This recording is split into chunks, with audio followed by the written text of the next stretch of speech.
Oke, baik. Kita mulai kuliah kita pada pagi hari ini. Assalamualaikum warahmatullahi wabarakatuh.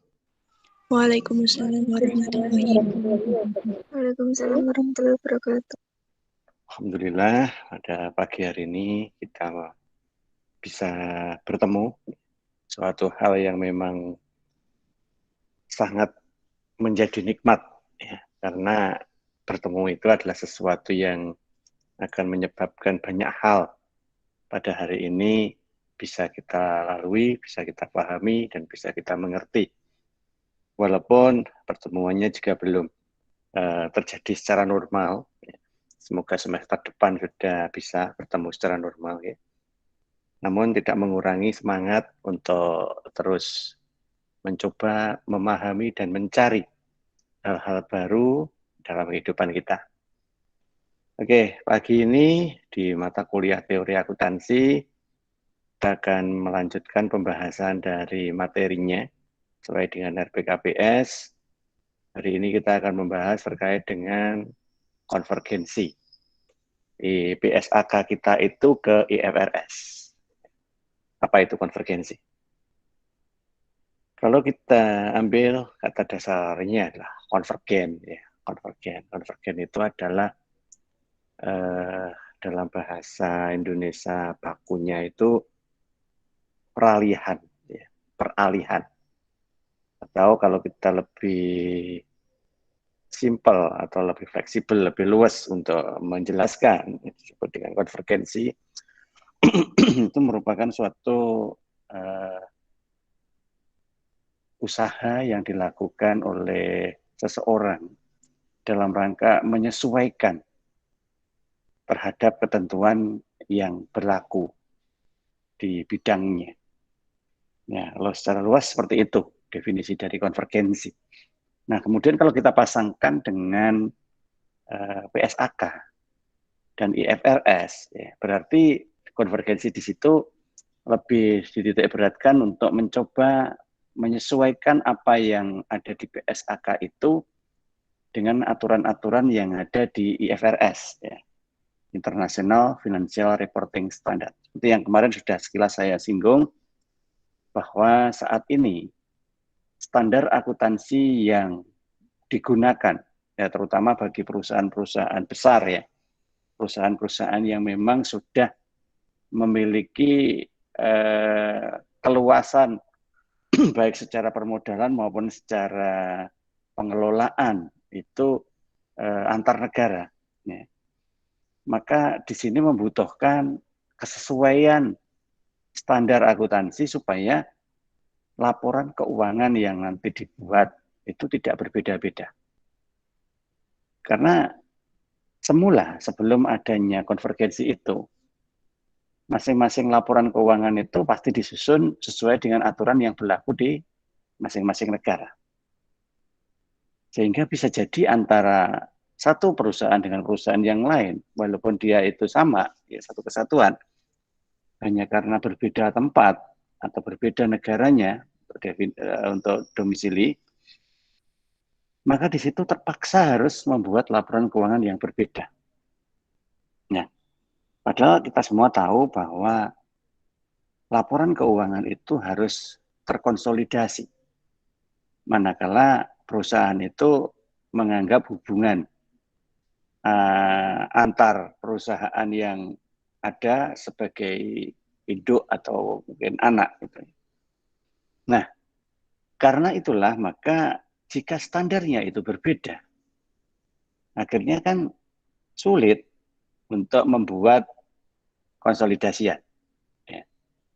Mungkin kalian sudah bisa ya membayangkan laporan konsolidasian, harusnya sudah. Ya, mestinya kan sudah belajar ini akuntansi keuangan lanjutan, ya, advance accounting, karena di situ diajarin ya konsolidasi, bahkan mungkin di menengah aja kemarin kayaknya ada ya akuntansi keuangan menengah. Nah, artinya apa? Artinya memang untuk bisa membuat konsolidasi itu dibutuhkan data dalam proses pengakuan yang sama. Nah, sehingga yang tidak sama gimana? Ya tidak bisa dibuat konsolidasi. Nah, kalau nggak bisa dibuat konsolidasi terus gimana? Ya akhirnya membuat laporan terpisah. Nah, akhirnya seolah-olah kedua perusahaan atau ketiga atau keberapa pun jumlah perusahaan itu yang tersebar di negara yang berbeda, itu seperti perusahaan yang tidak ada hubungannya, tidak saling berhubungan. Ya karena apa? Ya karena memang tidak bisa disatukan laporan. Tetapi kan jadi aneh nanti kalau misalnya sudah nanti disatukan di negara induk. Kalau negara induknya di Amerika ya sudah semuanya nanti dibuat dalam laporan keuangan standar Amerika. Nah, misalkan begitu. SFAC sama SFAS itu. Ya nggak bisa. Kenapa? Nah, terus nanti kalau dibawa ke sana gimana? Yang berada di negara lain. Jadi negara lain ya tetap menggunakan standar keuangan yang ada di negara masing-masing. Artinya ya tetap tidak terkonvergensi. Ya, ya kalau gitu diterjemahkan. Semula dibawa ke Amerika karena itu induknya, kemudian dari Amerika dibawa lagi ke Indonesia, ke Malaysia, sesuai dengan standar yang berlaku di masing-masing negara. Ya, nggak efektif, gitu kan. Nggak efektif. Menyusun satu laporan keuangan aja butuh proses yang panjang, apalagi harus menerjemahkan seperti itu. Nah, oleh karena itulah, maka ada upaya, ya, ada upaya untuk melakukan penyatuan, ya, penyatuan standar. Karena dengan penyatuan standar itu nanti diharapkan kita bisa melihat dalam sebuah format yang sama. Sekali lagi, prinsip akuntansinya nanti akan kena, yaitu berterima umum. Ya, berterima umum artinya semuanya itu bisa memahami dalam cara yang sama. Nah, oleh karena itulah termasuk di Indonesia itu juga harus berpikir bahwa PSAK itu hanya berlaku di Indonesia saja. Padahal banyak sekali perusahaan-perusahaan yang induknya di Indonesia itu punya anak cabang di negara-negara berbeda. Ya sama. Atau sebaliknya, di Indonesia banyak sekali PMA, ya, penanaman modal asing. Baik itu dalam bentuk dana modal, dalam bentuk elemen investasi, atau mungkin juga dalam bentuk unit kegiatan usaha. Nah, oleh karena itulah maka nanti di sini kita wajib memahami beberapa hal, mulai dari mengapa kita harus melakukan konvergensi itu, ya, terus apa hambatan-hambatan yang nanti mungkin terjadi di situ, dan bagaimana hasil akhir dari konvergensinya. Ya memang dari beberapa yang saya ceritakan di sini nanti sifatnya kita flashback ya, kita kilas balik. Ada beberapa yang ya hanya kayak sejarah gitu ya. Ya karena memang kita harus paham itu, kayak sejarah adanya PSAK, kemudian bagaimana mekanisme proses perjalanan dari konvergensinya. Ya itu semua sebenarnya sejarah. Ya, bukan merupakan suatu hasil terakhir dari proses konvergensi itu. Nah, harapannya apa? Harapannya supaya kita bisa mengamati dari aktivitas proses. Hasil akhir itu bisa saja terbaca dari banyak tempat. Tetapi kadang beberapa itu tidak ada penjelasan terkait dengan bagaimana kok bisa mencapai hasil seperti itu.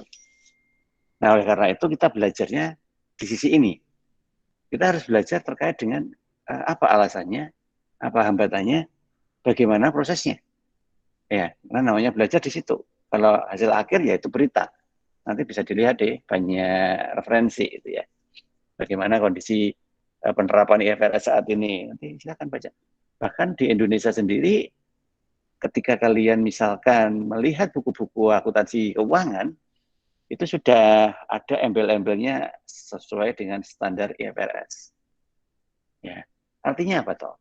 Ya artinya memang sedikit demi sedikit kita mau mengarahkan akuntansi di Indonesia itu juga ke IFRS. Nah, oleh karena itulah maka kita harus kuat di sini. Ngapain kok harus susah-susah ke sana? Yang pertama, kita kan tahu bahwa di dalam salah satu karakteristik kualitatif laporan keuangan itu kan dapat dibandingkan. Ya kan? Pertanyaannya adalah nanti yang membandingkan siapa? Dan dibandingkan dengan perusahaan mana. Itu kan kita nggak tahu ketika sudah dipublish. Siapapun bisa melakukan itu kan. Karena itu sifatnya internasional. Makanya perusahaan yang sudah go public itu disebut TBK, terbuka. Artinya bebas. Nah, oleh karena itulah maka untuk meningkatkan daya banding tadi, maka kita harus memberikan informasi yang lebih mengena. Nah, mengenanya informasi itu tidak sekedar hanya di sisi konten, gitu kan, tetapi juga harus sesuai dengan metode atau mekanisme yang bisa diterima secara umum. Nah, oleh karena itu maka kualitas informasinya nanti akan terlihat manakala standar yang digunakan itu sudah bisa dipahami secara umum. Ya, itu yang pertama. Kedua, kadangkala ketika pemahaman itu tidak komplit, ya, tidak mengena, maka orang ketika mau berinvest itu kan pikir-pikir, karena nggak paham. Nah, berarti di situ ada hambatan. Hambatan terkait dengan arus modal internasional. Karena apa? Kurangnya pemahaman dalam informasi yang terkandung dalam sebuah laporan keuangan akibat disusun tidak berstandar internasional. Ya kan? Orang Amerika suruh memahami laporan keuangan di Indonesia, kira-kira ya harus berpikir 2 kali, belajar lagi. Ya kalau orangnya itu mau, kalau enggak berarti kan dia merasa itu tidak layak ya untuk dilakukan. Nah, sehingga supaya itu tidak terjadi, ya kita standarkan aja sehingga siapapun yang baca dari belahan dunia manapun itu bisa memahami. Oke. Kemudian yang ketiga adalah mengurangi biaya dalam proses penyusunan laporan keuangan. Tadi saya katakan, kalau kita tidak menyusun secara standar, berarti kan kita harus menyusun beberapa versi. Ini versi Amerika, ini versi Jepang, ini versi Arab Saudi. Nah, kan biayanya mahal itu kan. Nah, coba kalau standar, cukup satu aja yang disusun. Satu disusun, kemudian nanti di-share untuk semuanya. Karena semua sudah terstandar ya sudah. Semua sama-sama memahami. Nah, sehingga siapapun nanti yang akan membangun analisis atas laporan tadi, bisa. Karena sudah mempunyai standarisasi yang sama. Nah, sehingga orang nanti bisa menilai, oh, laporan keuangan ini berkualitas atau tidak. Ya. Kualitas dari laporan keuangan, sekali lagi, terlihat dari kesesuaian antara proses yang dilakukan dengan ketentuan yang kita bahas di dalam struktur kemarin itu. Ya. Minimal siklus akuntansinya berjalan lah. Ya. Siklus akuntansinya minimal berjalan. Nah, kalau sudah seperti itu, nanti orang bisa mengatakan kalau laporan keuangan ini best practice, ya, merupakan suatu hal yang sifatnya best practice. Nah, ini tujuan. Setelah kita memahami tujuan, coba kita runtut proses perjalanannya. Sekali lagi, proses perjalanan ini tujuannya bukan hanya sekedar untuk diketahui, ya. Tidak. Tetapi yang harus kalian tarik pembelajaran dari apa yang ada di sini. Satu, itu adalah seperti apa mekanisme yang dilakukan untuk melakukan konvergensi itu. Ya, satu itu. Kedua, bagaimana sebenarnya hambatan atau tantangan yang mungkin terjadi di dalamnya. Yang ketiga, pihak mana saja yang terlibat. Nah, dari situ nanti kita bisa paham bahwa sebenarnya tidak mudah melakukan konvergensi itu. Karena konvergensi itu tidak sekedar seperti kita mentranslate. Ya. Kalian harus bisa bedain antara proses penyusunan PSAK, ya, proses penyusunan PSAK dengan konvergensi PSAK terhadap IFRS. Harus beda. Memang sama-sama itu melibatkan banyak standar-standar yang ada di internasional. Ya. Tetapi keterlibatan dari standar itu beda antara digunakan untuk menguatkan PSAK kita dan untuk mengkonvergensi PSAK ke IFRS. Itu beda. Nah, kalau memang tujuannya itu hanya sekedar untuk menguatkan PSAK, mungkin merevisi PSAK atau mungkin menambah PSAK baru, ya sifatnya hanya apa ya, replacement lah, itu bisa copy paste lah, gampangannya ngomong, dengan beberapa penyesuaian di bidang-bidang tertentu, itu bisa. Ya. Namun ketika itu nanti mengkonvergensi, itu bukan serta-merta karena kemarin itu sudah kita peroleh dari standar internasional, kemudian ya balik lagi sama dengan internasional, tidak. Tidak bisa begitu. Karena apa? Karena kalau kita hanya mengutip salah satu, misalkan kita lihat SFAC ya, Amerika, untuk menyusun sebuah PSAK baru atau merevisi PSAK yang ada, ya paling komunikasi dari kesesuaiannya hanya di 2 standar itu aja. Ya. Tetapi kalau harus mengkonvergensi dengan IFRS, kan itu internasional ya, artinya kan semua negara yang ada di dunia. Nah, nanti kita akan lihat yang sudah mampu siapa. Karena apa? Karena ya memang tidak mudah untuk menyesuaikan hal yang sangat jauh berbeda, ya, untuk menjadi sebuah satu kesatuan. Nah, ini yang terlibat ya mulai tahun 2004 itu ya. Dirjen Pembinaan Akuntan dan Jasa Penilai itu mengundang Dewan Pengawas Nasional IAI, ya, Kompartemen IAI, Dewan Standar Akuntansi Keuangan IAI, Akuntan Publik IAI, KAP, dan seterusnya itu ya. Nah, itu mencoba membahas terkait dengan kesiapan akuntan itu untuk melakukan konvergensi. Nah, melakukan itu nanti ada 2 hal. Yang pertama adalah pihak-pihak yang berwenang menyusun standar itu ya harus menghasilkan produk berupa standar IFRS, ya. Dan yang kedua adalah pihak yang menjadi praktisi. Siap enggak memahami dari konteks IFRS itu untuk kita terapkan di Indonesia. Nah, di sini kalian belum masuk kemana-mana.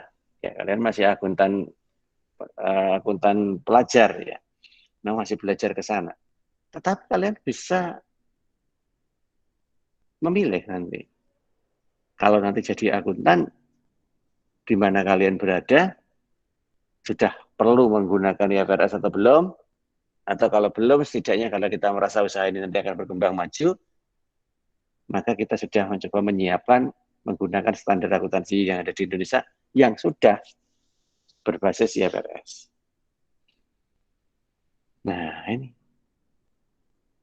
Nah, oleh karena itulah maka dari hasil diskusi-diskusi ini, SAK itu tidak diubah. Karena bagaimanapun juga SAK itu dipakai di Indonesia. Ya. Nah, penyusunannya yang perlu disesuaikan. Jadi, beberapa ketentuan-ketentuannya sebagian mengadopsi dari IAS, ya, International Accounting Standard. Ya. Nah, itu standarnya biasanya kita pakai SFAS atau SFAC, ya, Amerika itu. Nah, kemudian kita sesuaikan dengan hal-hal yang ada di Indonesia. Apa yang perlu dilakukan di situ. Nah, disinilah pentingnya kita memahami terkait dengan sesuatu yang memang menjadi tantangan nanti ya, tantangan bagi kita sebagai seorang lulusan itu untuk mencoba melihat di mana sih kita akan berperan. Nah, peran-peran tersebut lebih banyak dipengaruhi oleh lembaganya sih sebenarnya. Sehingga paling enggak kita juga harus ngerti lembaga yang nanti ya terkait atau berhubungan dengan penyusunan IFRS itu siapa aja. Ya, yang utama ini, yang lain banyak sih sebenarnya ya. Yang utama sih ini. Accounting Standard Board. Jadi dia merupakan sebuah lembaga yang menaungi semua akuntan di seluruh dunia. Jadi kalau di Indonesia itu punya IAI, itu kan cuma ada di Indonesia aja. Ya. Ya, Amerika punya FASB, ya, National Accounting Standard Board, itu kan cuma ada di Amerika aja. Nah, itu semua ada perwakilan masing-masing itu yang terbentuk dalam sebuah ISP. Di ISP inilah nanti yang akan bertugas untuk mencoba memahami, menjadi perwakilan masing-masing negara itu, dan kemudian menyusun menjadi satu kesatuan bentuk laporan yang berstandar IFRS.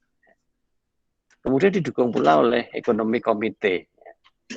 Ekonomi komite itu, kalau nanti lebih detailnya silakan dibaca di Google ya, detailnya. Ini sekilas saja nanti. Ekonomi komite itu merupakan suatu lembaga yang memang bertugas atau menaungi bagaimana peran serta seluruh negara itu dalam sebuah pengembangan ekonomi dunia. Ya. Jadi bukan berarti kok kemudian apa yang dilakukan masing-masing negara itu tidak terprogram, tidak. Semua pasti punya program, di mana program itu nanti harus sejalan dengan yang akan dilakukan oleh ISI. Nah, sehingga program itu nanti terus akan saling berkelanjutan, saling berkesinambungan. Dan antara satu dengan yang lain itu kemudian menjadi saling menutupi, saling melengkapi. Nah, sehingga nanti akan terbentuklah sebuah mekanisme yang kita bisa rata-ratakan di seluruh dunia itu seperti apa polanya, pola ekonomiknya. Nah, sehingga ISI terlibat dalam IFRS, karena nanti IFRS kan juga akan masuk ke dalam ISI, ya, perekonomian secara dunia. IOSCO, ya, International Organization of Securities Commission. Ya, jadi komisi terkait dengan transaksional stok, ya, saham atau modal. Nah, kayak kalau di Indonesia ada BPAM itu misalkan ya, di Indonesia ya, Badan Pengawas Pasar Modal. Nah, tapi secara internasionally itu ada juga. Karena apa? Karena ya bagaimana nanti kita bisa menghubungkan kondisi antar negara kalau secara internasional tidak ada lembaga yang berperan. Ya, maka di situ IOSCO kemudian menjadi penting. Komunikasi data antara negara itu ada yang bertanggung jawab untuk menyajikan. Ya. Nah, kemudian ditambah lagi dengan IFAC, ya, International Financial Accounting Commission. Jadi kalau IOSCO itu Securities Commission-nya, kalau IFAC itu adalah Accounting Commission, ya, komisi akuntansinya. Nah, dia nanti hampir mempunyai aktivitas yang mirip dengan standar BET-nya di ISB, ya, hampir mirip. Tapi kalau yang di IFAC itu commission-nya, ya, di organisasinya. Kalau ISB itu BET-nya, jadi lebih spesifik untuk memahami terkait dengan isi, ya, isi dari sebuah standar.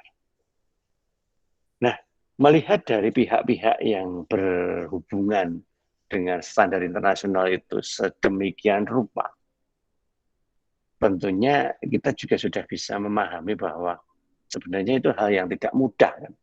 Ya, tidak mudah untuk melakukan implementasi itu. Ya, disebut tidak mudah itu karena memang menyatukan segala sesuatu yang sangat berbeda untuk seluruh dunia. Ya, itu pasti nanti ada penolakan dan penyesuaian. Ya. Ada beberapa permasalahan yang terjadi dalam implementasi dan adopsi sekaligus, ya. Kalau implementasi itu kan proses pelaksanaannya. Kalau adopsi itu proses penyesuaiannya.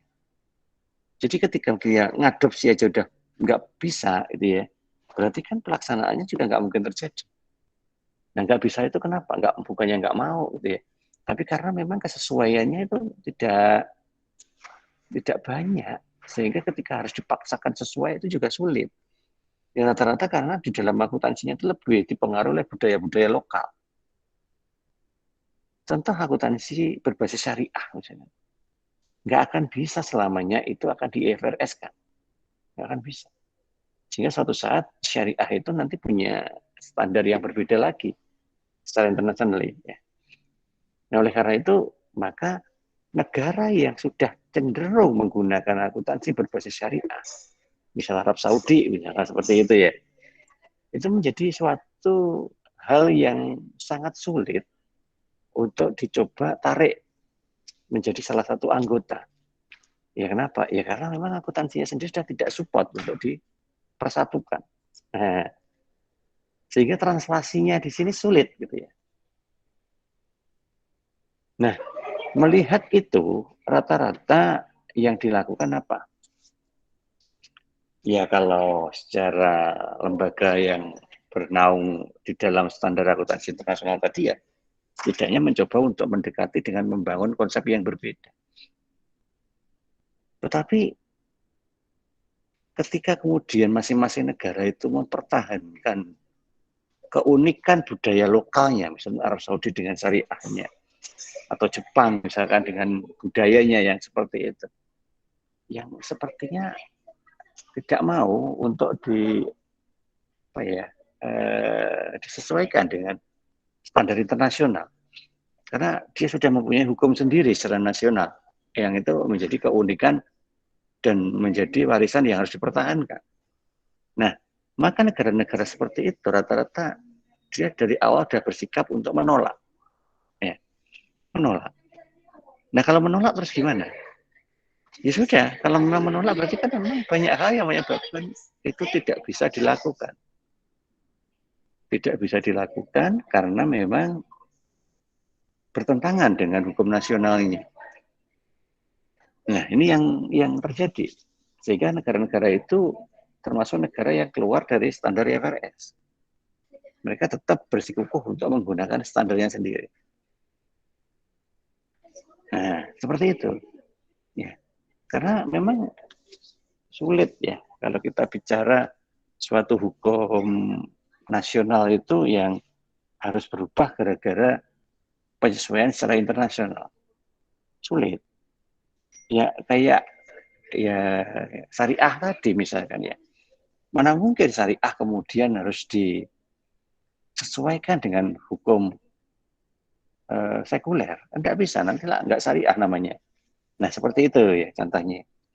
Sehingga sekompleks apapun dari sebuah struktur itu ya tetap nanti akan sulit kalau misalkan harus berbenturan dengan hukum nasional yang berbeda. Nah, sehingga berpotensi terjadi perubahan. Nah, kemudian selain itu yang kedua, permasalahannya adalah translasinya. Kalau nanti menggunakan standar internasional, artinya apa? Ya artinya kan harus memahami bahasa internasional. Bahasa Inggris ya. Inggris pun masih banyak ya jenisnya. Ada Inggris Amerika, ada Inggris Australia, ada Inggris mana lagi gitu. Nah, oleh karena itu kadang terjadi perbedaan istilah. Perbedaan istilah ketika diterjemahkan ke bahasa masing-masing negara. Terlebih kalau misalkan bahasa yang dilakukan itu adalah bahasa yang sifatnya kalimat panjang. Kita kan tahu kan, di dalam standar akuntansi itu bahasanya tidak sama dengan bahasa yang ada di buku. Nggak sama dengan yang ada di media. Nggak sama, karena dia bahasa standar, sehingga bagus sekali. Dan kadangkala SPOK-nya nggak jelas juga. Karena memang dia tidak mementingkan itu. Dia mementingkan sebuah ketentuan, ya, sebuah kebijakan. Ya, maka bisa jadi kalimatnya itu jadi panjang. Nah, kalau sudah dalam bahasa Inggris, kadang di Indonesia kan artinya beda. Atau diterjemahkan ke bahasa yang lain itu beda. Nah, ini. Kemudian yang kedua, ketidakkonsistenan dalam penggunaan istilah. Ya. Nah, ini. Kadang menggunakan istilah itu kan pemahamannya juga tidak sama, beda. Contoh ini, antara cost dan expense. Kalau kita terjemahkan kan sama-sama, cost biaya, expense beban. Dua pengeluaran kan. Nah, terus sekarang apa bedanya? Sama aja Pak, ya, nggak bisa. Oh namanya aja beda kok, masuk sama. Nggak mungkin. Pasti ada yang beda kan antara cost dan expense. Nah, tetapi seringkali tidak dipahami itu ya. Sehingga seenaknya aja nulis. Ya kadang ditulis cost, kadang ditulis expense, ya kadang ditulis biaya, kadang ditulis beban. Nah, seperti itu. Sehingga istilah yang berbeda-beda itu kan artinya tidak menunjukkan maksud gitu ya. Si pembuat tadi kontennya maksudnya sama, cost sama expense itu podo aja gitu. Tapi bagi orang yang memahami perbedaan antara cost dan expense akhirnya bingung. Loh, kok ini jadi expense, ini kok jadi cost. Seperti itu. Dan yang keempat, ini penggunaan istilah yang tidak terdapat padanan dalam terjemahannya. Mau disetarakan dengan apa sih itu istilah itu? Nah, sehingga seringkali jadi perdebatan. Karena padanan istilahnya itu antara satu orang dengan orang yang lain itu tidak sama. Nah, ketika tidak sama, akhirnya kan memahaminya juga beda gitu kan. Nah, seperti ini. Dan yang kelima, ya semua itu memiliki cara berpikir dalam bahasa internasional yang berbeda. Sehingga memang perlu ada yang menerjemahkan. Ya. Nah, kemudian kalau menerjemahkan itu berarti kan ada cost, biaya kan. Ya kalau punya atau ada orang yang mampu untuk menerjemahkan. Kalau tidak, artinya kan harus menerjemahkan sendiri dan berpotensi untuk berbeda tadi kan ya. Nah, beberapa hal yang tadi saya jelaskan, silakan nanti dibaca di penjelasan-penjelasan berikutnya itu ya. Nah, ketidaksesuaian dengan hukum nasional tadi, contoh-contohnya insya juga ada. Misal transaksi ekuitas untuk perusahaan di Indonesia yang berbeda dengan perusahaan yang ada di tempat lain. Ya. Mungkin terjadi kompleksitas yang memang ya rule base ya, jadi harus berdasarkan dari rule, ketentuan. Jadi ketentuannya seperti apa? Nah, sehingga di sini kadang ada beberapa transaksional itu yang tidak mirip ya dengan ketentuannya. Nah, transaksional yang tidak mirip itu terus kemudian kan tetap harus ditransaksikan. Nah, terus ngaturnya gimana kalau ketentuannya aja sudah tidak ada atau mungkin tidak mirip. Nah, disinilah nanti kita harus kembali ke dalam prinsip dasarnya. Ya, kalau secara ketentuan bakunya itu belum ada, ya berarti memang untuk itu belum ada ketentuan yang lebih jauh gitu ya. Sehingga nanti kembali aja ke prinsip dasarnya. Ya.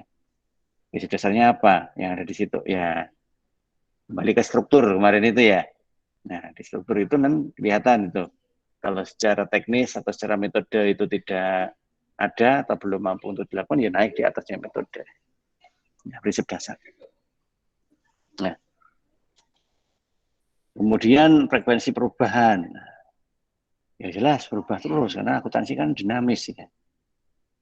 Nah, kadang kita baru paham satu hal terkait dengan itu, ternyata sudah berubah. Ya.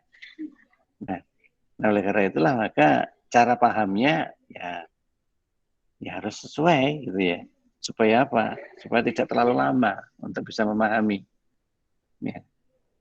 Perubahan itu sebenarnya ya itu kecil kemungkinannya atau lambat kalaupun ada ya. Lambat. Tetapi kadang-kala menjadi cepat, manakala kita juga ikutan lambat dalam memahami perubahan. Nah, ya sana sudah berubah, kita belum. Nah, kemudian ada satu dan lain hal memaksa kita dalam waktu ke depan itu melakukan perubahan. Begitu kita berencana melakukan perubahan, ternyata sudah berubah lagi. Padahal sebenarnya waktu untuk melakukan perubahan itu butuh waktu yang lama. Nah, cuman karena kita yang terlalu lama juga untuk meresponnya, ya akhirnya perubahan terus gitu. Nah, frekuensinya jadi semakin sering. Nah, lagi kita bicara secara internasional ya, yang mana memang nggak pernah tidur. Satu dunia malam tidur, satu dunia siang. Gantian yang kemudian siang itu tadi jadi malam tidur, ya malam jadi siang. Nah, dan karena dia melakukan hal yang sama dan itu terintegrasi semuanya, ya maka secara otomatis nggak pernah tidur, ya. Karena gantian tidurnya. Nah, ini adalah beberapa hal yang sebenarnya harus kita selesaikan mekanismenya supaya kita bisa menggunakan IFRS. Tetapi bukan berarti kemudian kita semaunya sendiri ya. Kadang kan karena dituntut atau karena memang saat ini zamannya untuk melakukan itu. Terus kita kesemaunya sendiri, tidak mengingat seperti apa sih sebenarnya itu dulu terjadinya. Nah, makanya tadi dari awal saya ceritakan bahwa memang kita wajib tahu, ini adalah sejarah. Sejarah itu tidak kemudian hanya sekedar untuk menjadi bahan, apa istilahnya, bahan untuk dibaca saja. Tetapi juga harus menjadi sesuatu yang melekat untuk kemudian hari kita rasakan bahwa ada hal-hal tertentu di dalam sejarah itu yang nggak bisa diubah dan harus tetap dipertahankan. Sama seperti ketika Jepang tadi mempertahankan budaya lokalnya, tidak serta-merta kemudian menggunakan IFRS. Walaupun kita juga tahu di Jepang itu perusahaan juga tidak sedikit. Nah, ada beberapa cerita-cerita ya, walaupun tidak secara penuh ya, terkait dengan sejarah akuntansi di Indonesia itu. Ya, ini saya kutip dari penjelasannya Pak Hadi Broto ini ya. Ada 3 tonggak sejarah dalam pengembangan standar akuntansi di Indonesia. Yang pertama itu menjelang kita mulai aktifnya pasar modal. Ya. Pasar modal itu belum lama di Indonesia, baru tahun 73 itu aktif. Artinya kalau dibandingkan dengan kemerdekaan Indonesia yang tahun 45, ya jelas itu membutuhkan waktu yang sangat panjang untuk kemudian kita bisa mempunyai pasar modal sendiri. Nah, kalau pasar modalnya ada, berarti kan semua perusahaan yang masuk di dalamnya harus punya laporan keuangan yang terstandar. Nah, oleh karena itu, bersamaan dengan itu pula lah disepakati bahwa standar akuntansi yang digunakan adalah prinsip akuntansi Indonesia, namanya PAI. Nah, awalnya itu. Jadi pertama kali standarnya itu ada, itu namanya prinsip akuntansi Indonesia. Nah, komitenya itu dibentuk setelah tahun penerbitan atau aktifnya pasar modal. Pasar modal aktif 73, PAI dibentuk 74. Ya. Walaupun di tahun 73 sebenarnya sudah ada cikal bakalnya. Ya. Sehingga tahun 74 itu sifatnya merevisi cikal bakal PAI yang menjadi dasar terbentuknya PAI yang tahun 74. Ya. Nah, kemudian beberapa hal terkait dengan kebijakan-kebijakan yang ditangani oleh PAI terus terjadi mulai tahun 74 itu. Sampai 10 tahun kemudian, tahun 84, ya, hasil dari revisi-revisinya itu dikodifikasi dalam sebuah prinsip akuntansi Indonesia tahun 84. Artinya kalau zaman sekarang ini melakukan penyesuaian standar-standar baru. Ya, menerbitkan edisi yang baru terkait dengan standar akuntansinya. Ya. Kenapa? Karena rentang waktu itu sudah memunculkan banyak hal yang kemudian menyebabkan terjadinya penambahan terkait dengan standar akuntansi. Berjalanlah 10 tahun kemudian sampai tahun 94. Ya. Tahun 94, Komite PAI melakukan revisi total. Ya. Nah, kemudian namanya pun juga diubah, tidak lagi PAI, tapi dikodifikasi dalam standar akuntansi keuangan. Nah, jadi pertama kali istilah standar akuntansi keuangan itu ada, itu per 1 Oktober 94. Ya. Tuh, jadi jangan berpikir bahwa mulai lahir ceprot itu namanya ada standar akuntansi keuangan. Bukan. Ya. Nah, ini secara garis besar saja sih sebenarnya. Kalau mau detail masih panjang itu ceritanya ya, yang nggak saya sampaikan di situ. Kami hanya ngambil 3 tonggak aja. Nah, jadi tonggak aktivasinya pasar modal, tonggak terbentuknya Komite PAI, dan tonggak perubahan Komite PAI menjadi SAK. 3 tonggak itu. Nah, kemudian karena Komite PAI diubah menjadi Komite Standar Akuntansi SAK, maka mulai 94 itu pun sebenarnya rencana untuk melakukan konvergensi itu sudah ada, namanya harmonisasi. Ya. Kenapa kok begitu? Ya karena mengingat bahwa SAK yang dibuat, PSAK adalah beberapa nomor yang dibuat. itu memang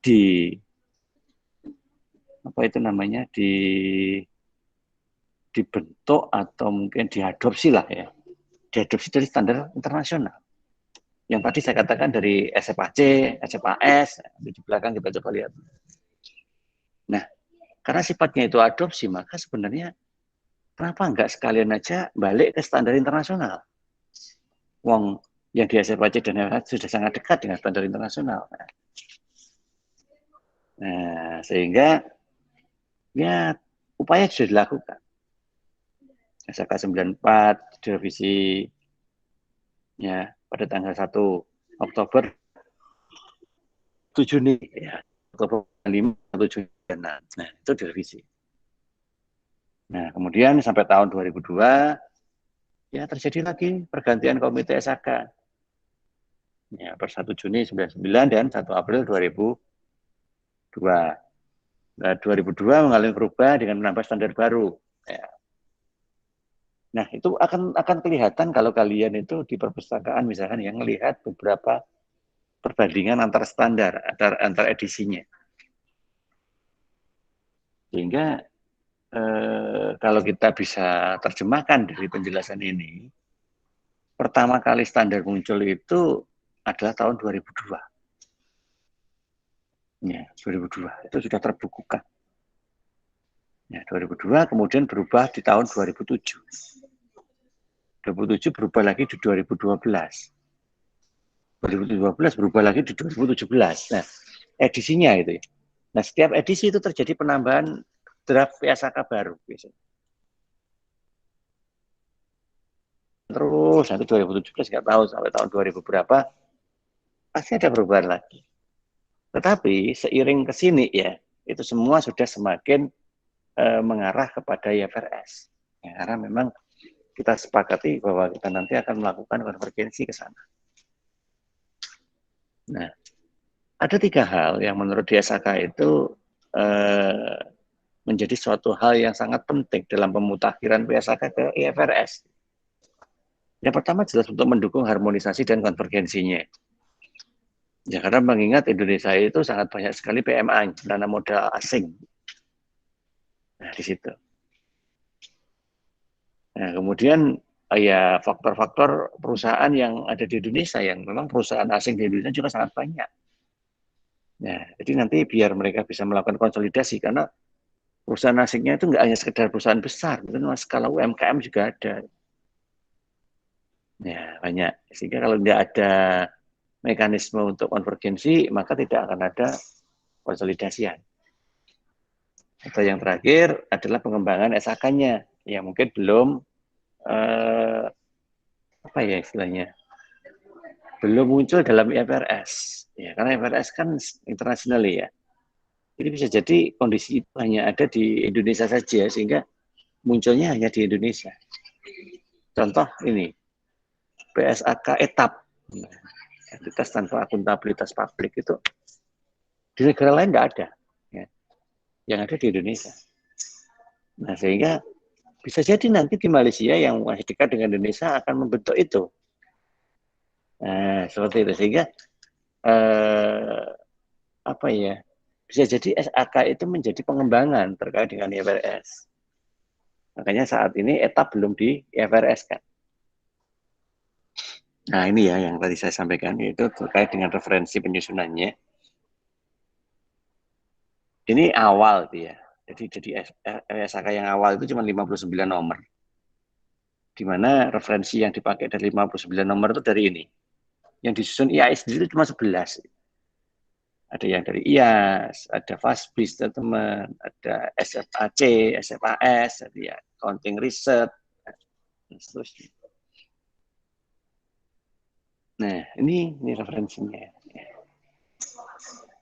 Nah, sehingga kalau diperbandingkan ya just to know aja ya.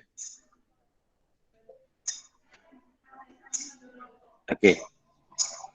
Ya, silakan dibaca aja. Kalau memang belum komplit atau pengen mengupdate situasinya, karena ini masih sampai 2006 ya. Ya, nanti silakan diupdate, dicari coba. Ya, terkait dengan jumlah nomor standar IFRS yang sudah ada. Ya, nanti pasti akan banyak sekali. Nah, sekarang kita coba simpulkan, kalau begitu bagaimana perbandingan antara IFRS dan PSAK. Nah, ada beberapa hal yang sebenarnya menjadi aspek pembanding antara IFRS dan PSAK itu. Ya, yang pertama IFRS sendiri kan baru pertama kali ada sih memang ya. Nah, sehingga mungkin ada beberapa nomor yang ada di PSAK itu belum diadopsi. Ya.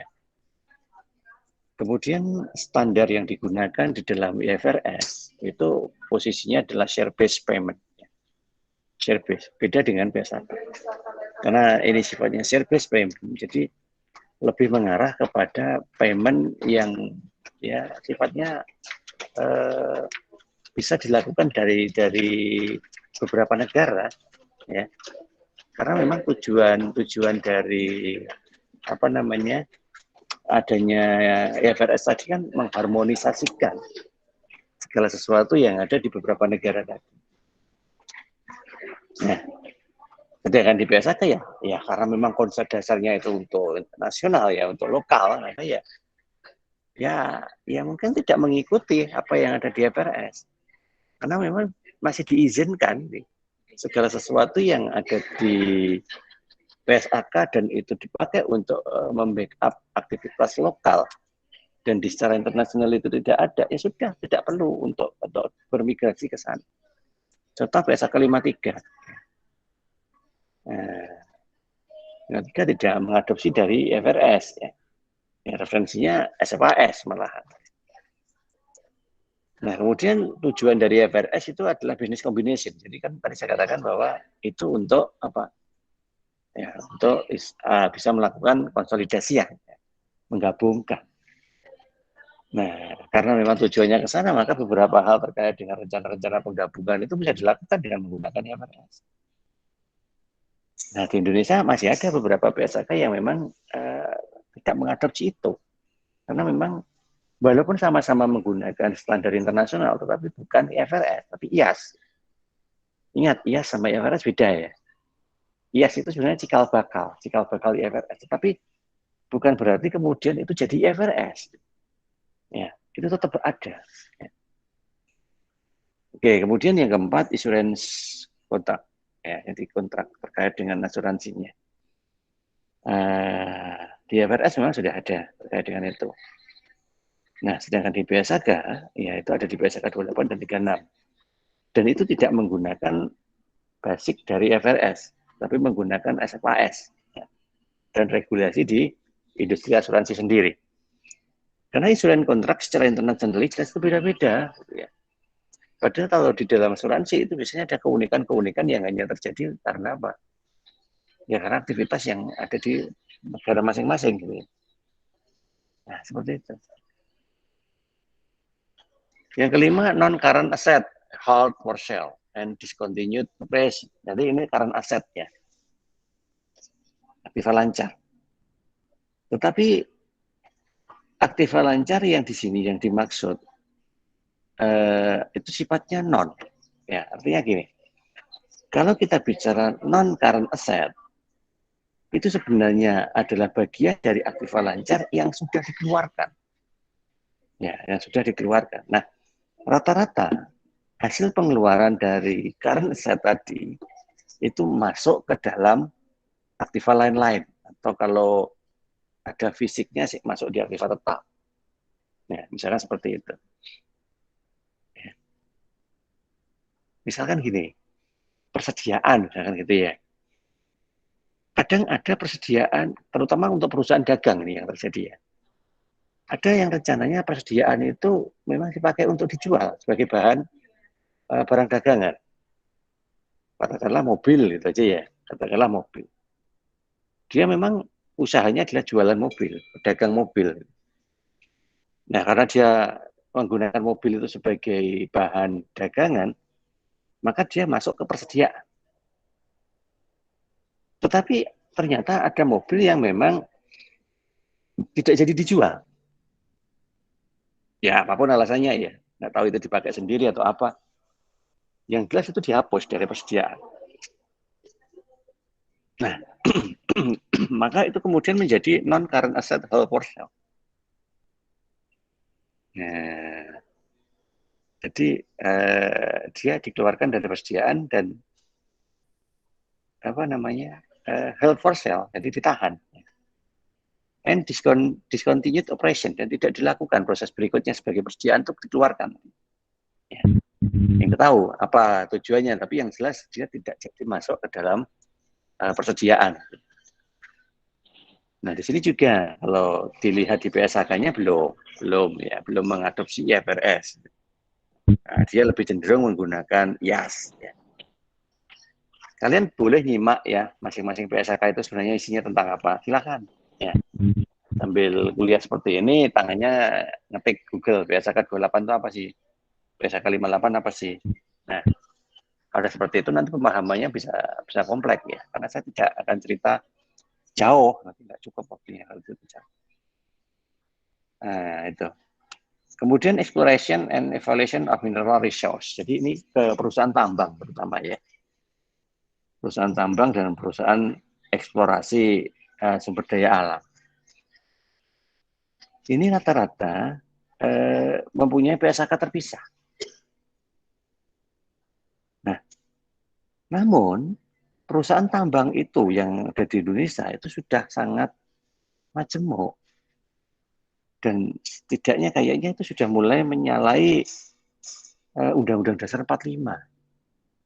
Kalau kalian masih ingat, Undang-Undang Dasar 45 itu kan menyatakan atau mengatur bahwa air dan kekayaan alam yang terkandung di dalamnya adalah milik negara yang nanti akan digunakan sebesar-besarnya untuk kemakmuran rakyat. Kan begitu? Itu milik negara. Tapi coba lihat yang ada di Freeport. Freeport itu kan masih berada di Papua. Dan sampai saat ini Papua itu masih bagian dari Indonesia.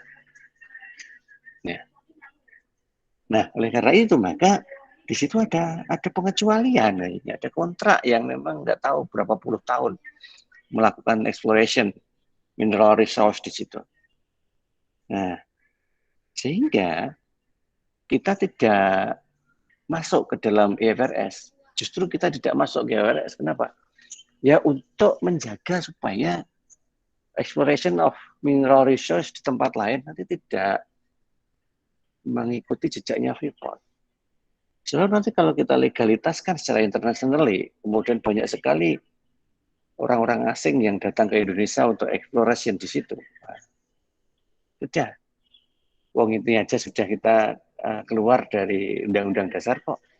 Ya, apalagi nanti kalau standar-standarisisan sesuai. Nah, hal-hal seperti inilah yang saya sebut sebagai budaya lokal. Jadi kita harus punya dugo kiro-kiro gitu ya. Mana nanti yang dampaknya itu meluas, dampaknya bisa merusak, dampaknya bisa memarginalkan orang yang ada di negaranya sendiri. Nah, karena hal-hal seperti ini walaupun kesannya itu hanya hal-hal yang sifatnya administratif, tetapi kalau kita memahaminya itu di luar konteks teknis, maka kita bisa menemukan bahwa efek dari kesalahan dalam penentuan kebijakan itu akan berdampak sangat besar. Oleh karena itulah sering kali saya katakan ke kalian, jangan melihat akuntansi just a tool, ya. Hanya sekedar alat. Sebab kalau kalian hanya melihat akuntansi sekedar alat, apa sih susahnya hanya menyesuaikan aja, sesuaikan sih. Toh itu nanti bisa dipakai bareng-bareng, bisa dipakai bersama, PMA-nya jadi banyak, Indonesia nanti jadi bergairah pertumbuhan ekonominya. Ya, kalau kita hanya melihat just a tool ya seperti itu. Tapi coba pahami something behind of the tool, ya, karena di sini kita tidak bisa menebak. Gitu ya. Nah, inilah yang memang sedikit demi sedikit wajib kita sadari terkait dengan apa yang harus terjadi. Ada beberapa guideline nanti yang bisa kita gunakan untuk mencoba melihat bagaimana program konvergensi ini. Recent discussion by the FASB and the IASB regarding their approach to be convergence program. Ya, jadi diskusi terakhir antara FASB dan IASB ya, FASB tahu ya, ya standarisasi lembaga yang mengatur standarisasi akuntansi di Amerika, National Accounting Standard Board, dan IASB, International Accounting Standard Board, yang mengatur regulasi standar internasional. Regarding approach to be convergence program, indicated agreement on the following guideline, menghasilkan beberapa persetujuan. Nah, seperti ini, ya, nanti bisa jadi guidelines. Convergence accounting standard can best be achieved through the development of high quality common standard over time. Mereka mengatakan bahwa melakukan konvergensi standar akuntansi itu menjadi sebuah pilihan yang sangat bagus, yang terbaik. Ya. Terlebih ketika kita ingin membangun yang namanya high quality. High quality di siapa? Ya report, ya laporan keuangannya tentunya. Ya kenapa? Sudah international standard. Ya. Dan itu nanti akan memberikan sebuah dampak, ya, standar itu nanti bisa dipakai selamanya, ya, over time. Nah, mereka mengatakan begitu. Trying to eliminate the difference between the standard that are in need of significant improvement is not the best use of the FASB and the IASB research instead. Ya. Mereka mengatakan bahwa trying to eliminate it, ya, berusaha untuk mengeliminasi perbedaan. Jadi kan gini kadang ya, dua standar itu ya, katakanlah tadi PSAK sama IFRS. PSAK dan IFRS itu kan sesuatu yang beda. PSAK FASB, PSK IAS, ya itu kan sesuatu yang beda. Nah kadang untuk bisa menyamakannya itu trying to eliminate it. Ada sesuatu yang harus dihilangkan. Ya, sesuatu yang dihilangkan di antara dua standar itu. Perbedaannya dihapus. Nah, that are in need of significant improvement is not the best use. Kalau memang tujuannya itu adalah untuk pengembangan, itu bukan sesuatu pilihan yang baik. Bukan. Menghapus itu sebenarnya kan mengurangi.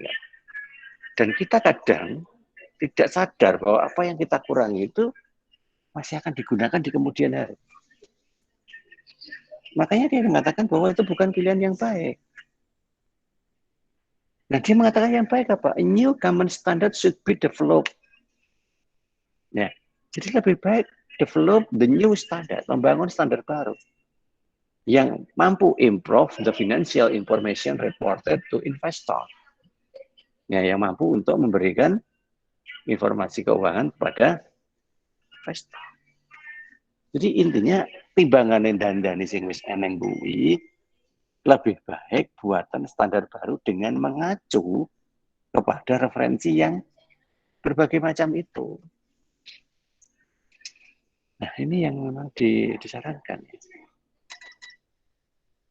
Ya, oleh karena itulah maka ada hal yang ketiga yang menjadi agreement, serving the need of investor mean, ya, di melayani kebutuhan itu artinya that the board should seek to convergence by replacing weaker standard with stronger standard.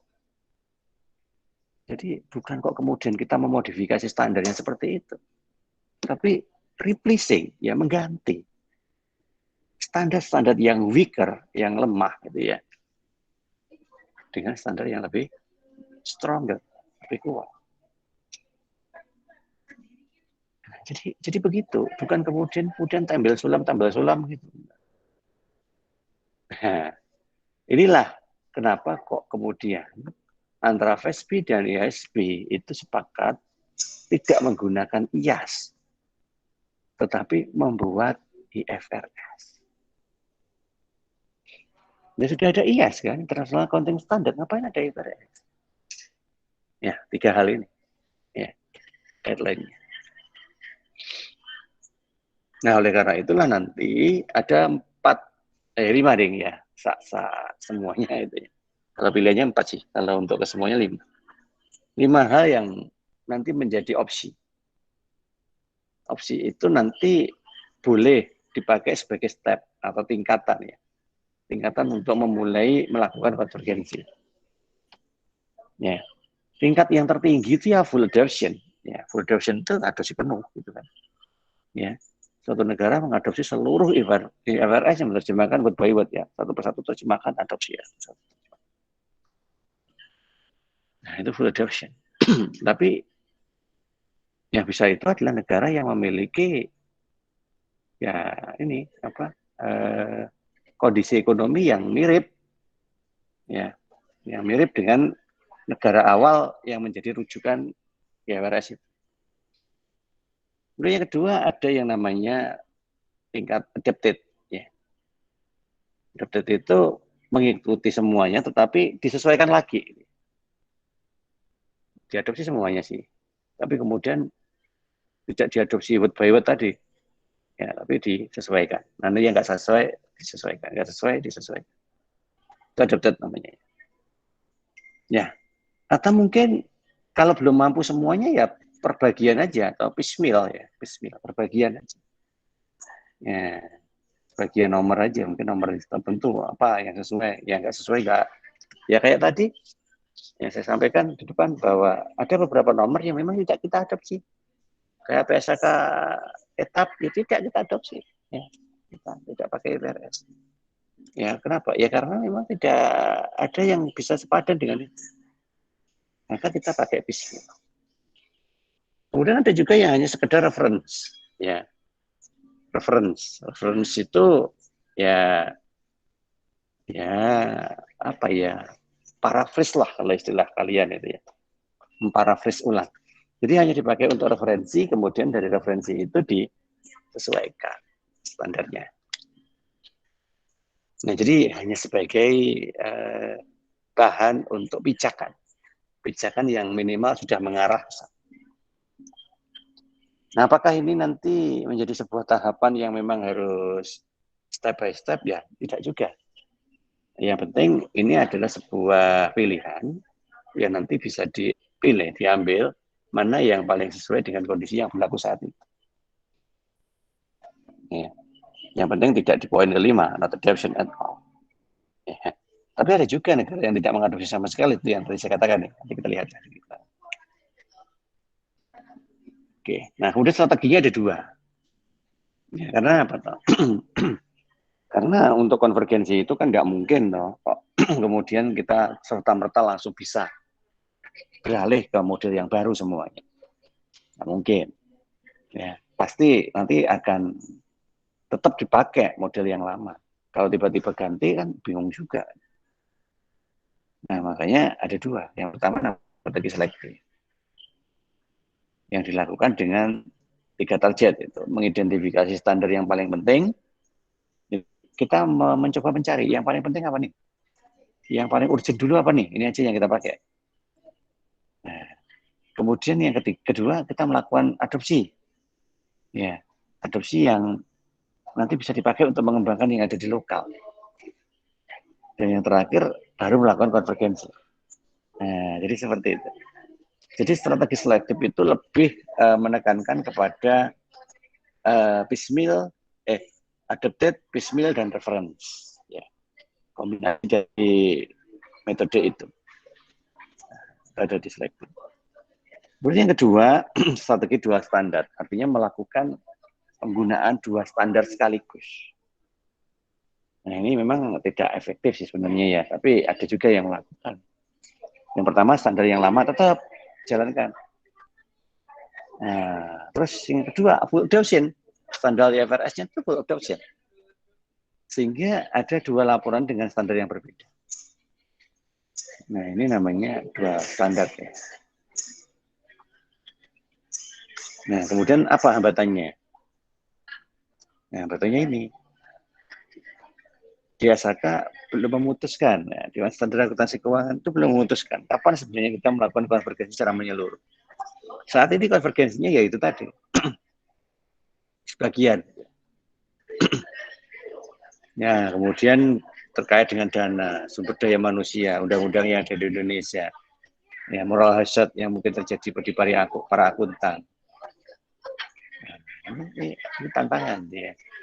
Tantangan, makanya harus diperhatikan dulu. Dan ini diselesaikan dulu sebelum melakukan pengembangan. Nah, ini manfaatnya sekarang ya. Manfaat itu seiring dengan tujuan tadi. Ya, karena memang arahnya tujuan tadi adalah untuk membuat standar yang bisa dipahami oleh semua orang yang ada di dunia, ya sudah. Itu nanti akan memudahkan pemahaman. Ya. Nah, kemudian meningkatkan arus investasi global kalau sudah paham. Ya, karena sudah paham tadi, maka dengan mudah akan proses transaksional investornya terjadi. Nah, kemudian muncul metode fundraising. Melalui pasar modal secara global.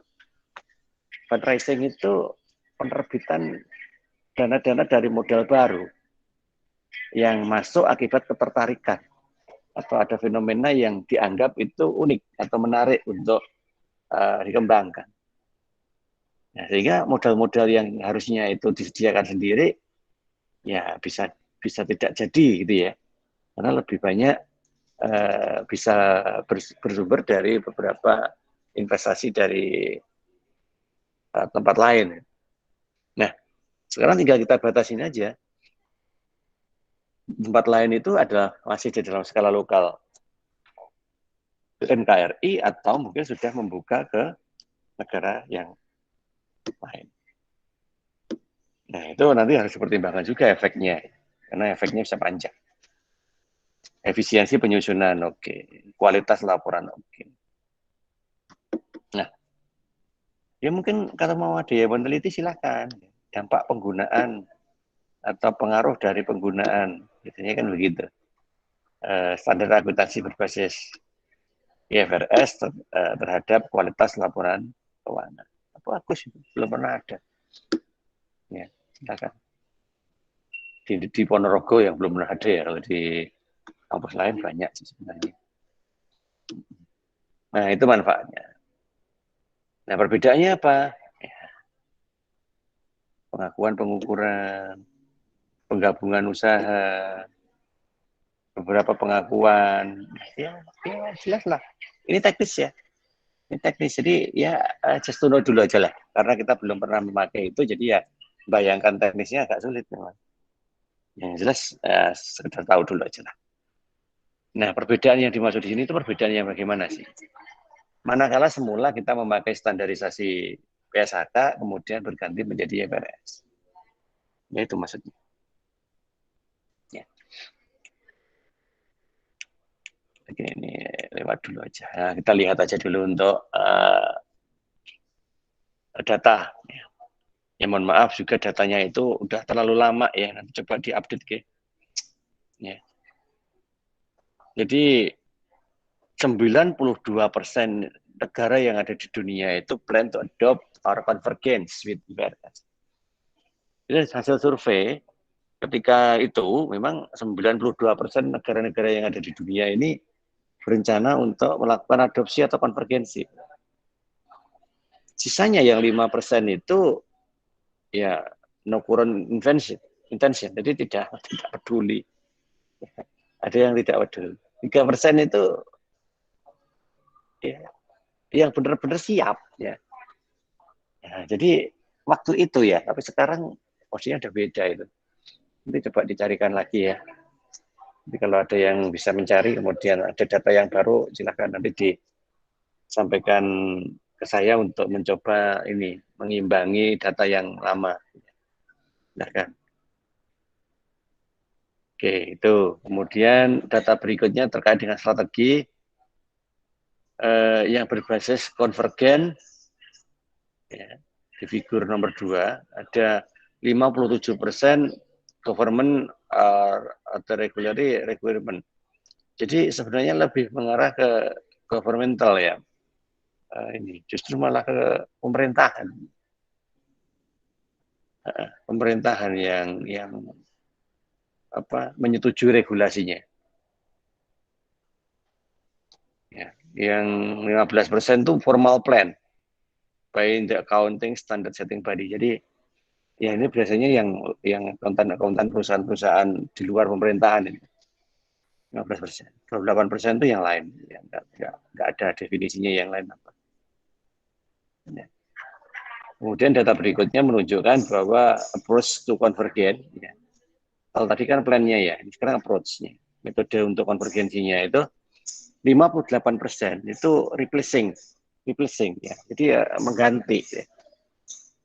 Ya, mengganti ini IFRS. Jadi tadi ya, daripada jadi masalah lebih baik diganti aja. Kemudian 20% itu mengeliminasi different.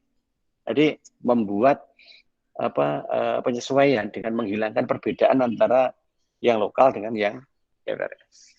Walaupun tadi ya, eliminating itu juga bukan hal yang baik sebenarnya. Tapi ternyata ada 20% yang melakukan itu.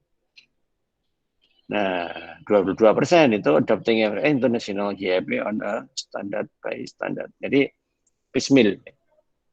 Satu persatu lah. Bertahap.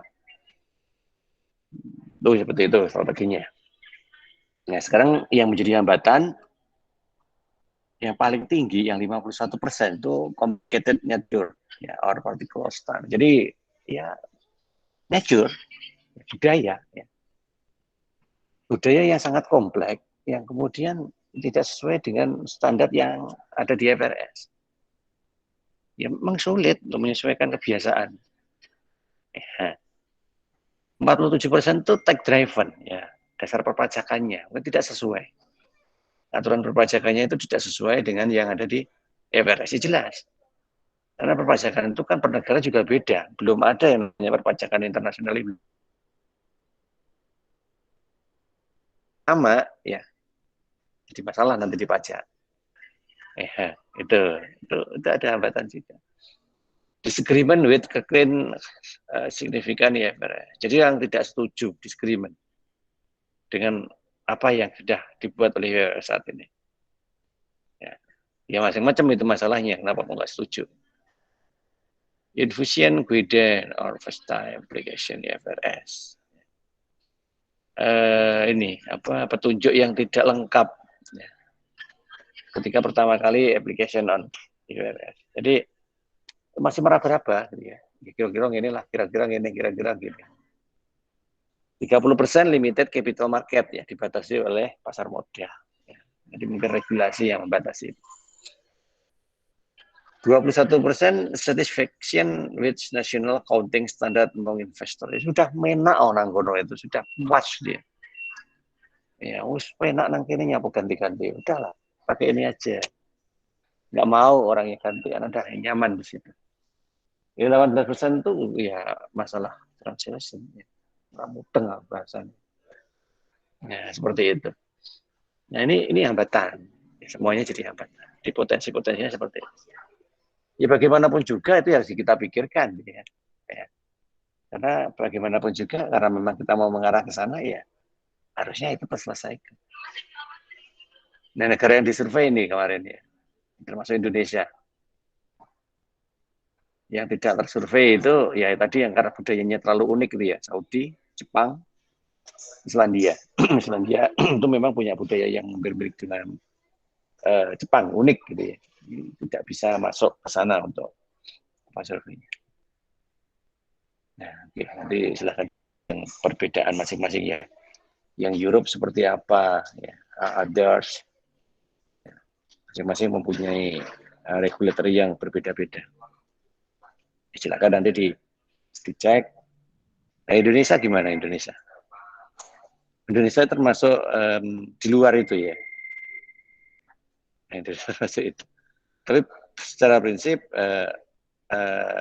di Indonesia juga sudah bersama dengan negara yang lain itu sudah berencana untuk menggunakan. Tapi ya itu tadi, tapi semil ya, bertahap aja. Memang tidak bisa untuk mengadopsi secara bersama-sama. Nah, di sini juga begitu, ada complicated, natural, tech driven, disagreement, efficient, limited capital, satisfaction. Ya, yang sudah satisfaction ini loh kayaknya ya. Ini sudah puas ini. Kenapa harus ganti? Pakai yang sudah ada aja enak kok. Nah, cariin Indonesia masuk di posisi mana. Ya. Nah ini kelompoknya masing-masing ya. Yang translation difficulties ini yang sulit dalam menerjemahkan ke bahasanya itu ya ini ada bahasanya memang bahasanya agak susah itu ya. Bahasa lokal maksudnya ya. Jadi memang itu tidak mudah untuk mentranslasikan bahasa Inggris itu ke bahasa ini. Ya, makanya dia translation difficult. Tidak bisa atau sulit itu bukan berarti kemudian kok nggak mampu untuk menerjemahkan, nggak ngerti bahasa Inggris, enggak gitu ya. Itu tadi hubungannya dengan padanan kata. Jadi menerjemahkan padanan kata ke dalam bahasa lokal itu yang sulit. Itu yang maksudnya dari translation difficulties itu seperti itu. Nah, inilah beberapa hal terkait dengan konvergensi ya yang terjadi saat ini. Ya mungkin data ini sudah beberapa di antaranya berubah ya, terutama yang ini tadi ya. Strategi atau perencanaan terutama ini yang paling cepat berubah di sini ya. Yang plan itu mungkin saat ini sudah already sudah siap gitu ya. Mungkin yang 3% itu sudah naik, 92% sudah berkurang. Tidak tahu yang 5% itu tambah atau turun. Makanya kalau nanti kalian bisa mencari ada data yang baru silakan. Nah, supaya lebih tahu bahwa saat ini itu potensi dari penggunaan IFRS itu sejauh mana. Oke, mungkin sampai di sini dulu untuk pembahasan kita pada pagi hari ini. Silakan jika ada yang mau ditanyakan ya. Apa?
Oke, nggak ada yang ditanyakan?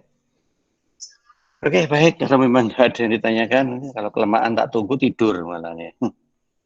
Ya udah, mohon maaf untuk kemarin ya, untuk kuliah SPM saya nggak bisa masuk ya, karena kemarin ada acara di Solo, sehingga saya tidak bisa mengajar karena di sana ada diskusi gitu ya, kan nggak mungkin di samping ngajar.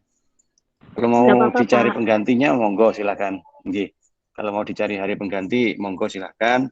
Atau kita lanjut aja materinya cukupnya, nanti kita lihat aja sampai menjelang UAS. Kalau memang waktunya kurang ya berarti kita carikan hari untuk tambahan, atau kalau cukup ya nggak perlu, monggo lah. Saya ngikut aja kesepakatan teman-teman semua. Oke, mungkin begitu yang bisa kita bahas pada pagi hari ini. Terima kasih untuk semuanya. Semoga bermanfaat. Insyaallah kita ketemu lagi di materi berikutnya minggu depan. Kita akhiri. Assalamualaikum warahmatullahi wabarakatuh. Waalaikumsalam warahmatullahi wabarakatuh. Waalaikumsalam warahmatullahi wabarakatuh. Terima kasih, Pak. Oke, silakan Liv.